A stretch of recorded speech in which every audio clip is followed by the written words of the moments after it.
Australian-born singer Anggun. Anggun, we've been talking about how difficult it was for you to break in to Europe. You said once that you had to change from being an introverted, real Javanese woman to what you are today. Yeah, I mean, meaning that, you know, a real Javanese would accept everything. That is in my education. You know, in Indonesia, they don't teach us how to say no. We say no differently. We say maybe, we'll think about it. We get very creative in the negative answers. But, so you had to learn to be tougher? Is that what you mean? I had to learn to be a fake Javanese. to really stand up for what I wanted, you know. Not really to take no as a negative thing.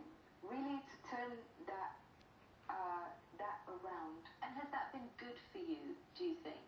Yeah, I believe so. I think it helps me a lot in, again, I could have just flown back home after London, but no, I decided to go elsewhere and try someplace else.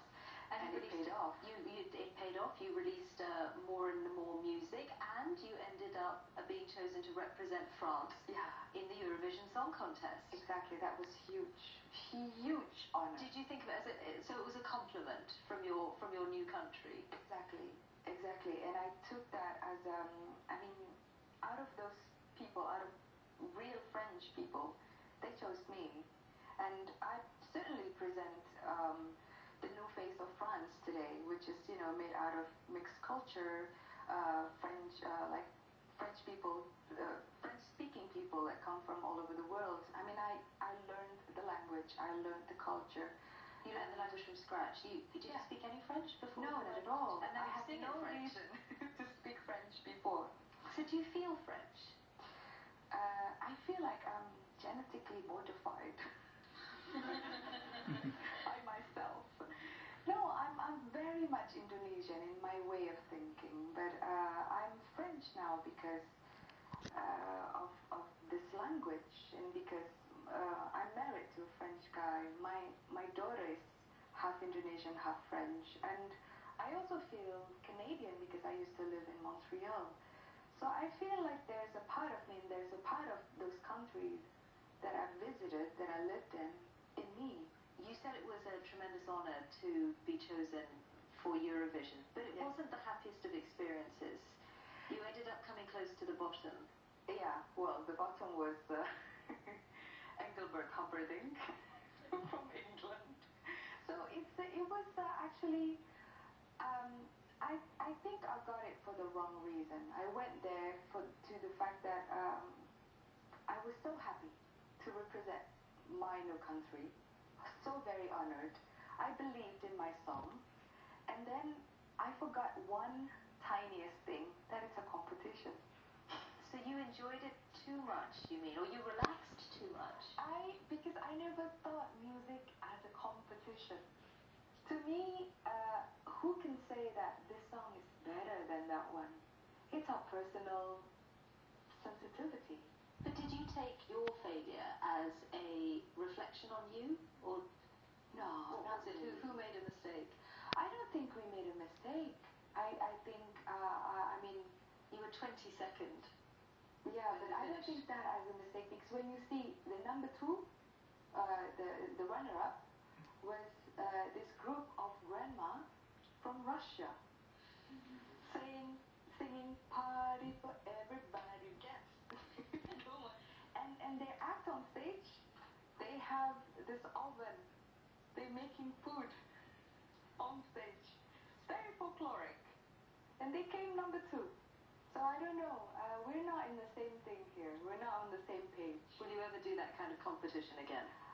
Now I have problems with the word. I mean, I truly, even when I was there, as artists, we were, you know, high-fiving each other. We were having drinks, listening to music. The competition was more, you know, between the countries, the delegations, and the fact that there were really hardcore Eurovision fans. And I think I underestimated the whole thing. Well, let's turn to our audience, because I I know many people have questions.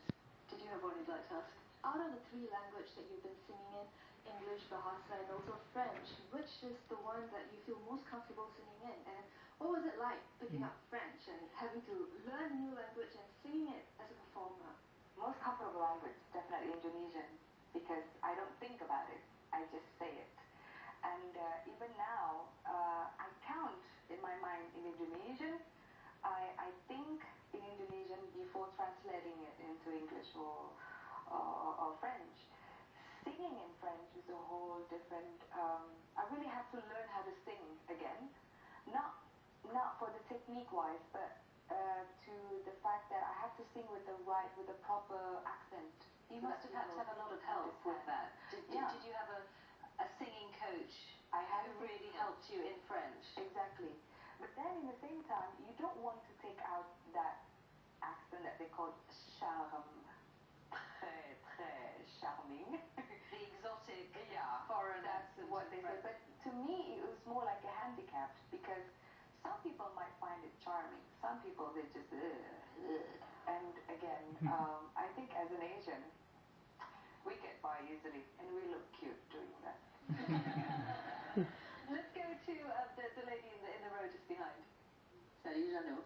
My name is Jeannot. Hello, Anggun. And I wanted to ask you a question about your work as an ambassador for microcredit. Yeah. Could you tell us a bit more about that? Well, I started my work with the UN with the microcredit. It was back in 2005.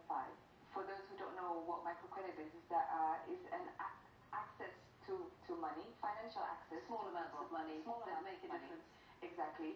For people who actually live in rural area, who don't have bank accounts, who cannot read, who can't even sign, make a signature. Microcredit make that possible for them to loan money, small amounts of money, and to start business. Was your role to raise awareness of the fact that the financing was out there for women? I was one of the spokesperson, and as I see throughout, various programs that I involved with the UN, every time we put women, we give them access to technology, to finance, to food, to position, like key positions, you can make sure of the success of that program. And because simply women are natural managers, we're multitasking our way through the days and, taking care of the kids, taking care of husband's salary, and then the education. Yes, sometimes the husbands are more work than the children. Definitely. More questions? Bonjour. Bonjour. Voilà. Hi, Anggun. It's a real pleasure to talk to you. Thank you. So you've lived in France for a while. France has changed a lot over the past years outside.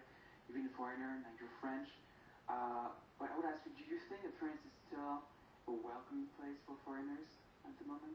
I've seen the real change in people's mentality as to they're more open to the language, to foreign languages, to English, for example.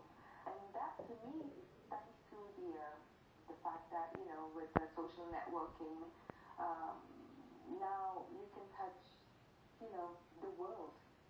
Well, Indonesia actually is a country that has, experienced tremendous change in the years since you left. Yeah. Today it's such a booming economy. It's one of the economies that Asia and also the world is looking to in the future. Yeah.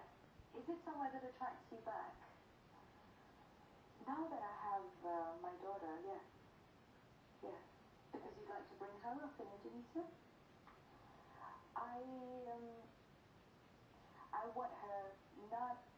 I want her to know about half of her blood, not only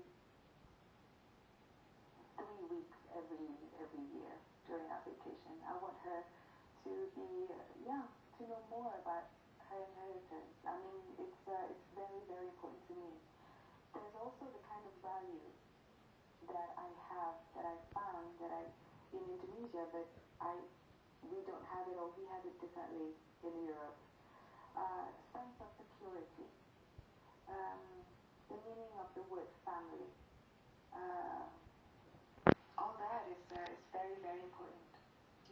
Anggun. There's so much more we could talk about, but sadly, we're out of time. Thank you so much for being my guest on Mishal Husain Meets. And thank you for watching. This is the end of the series, but I hope you'll join me again next year. Till then, goodbye. Yan, ganyan.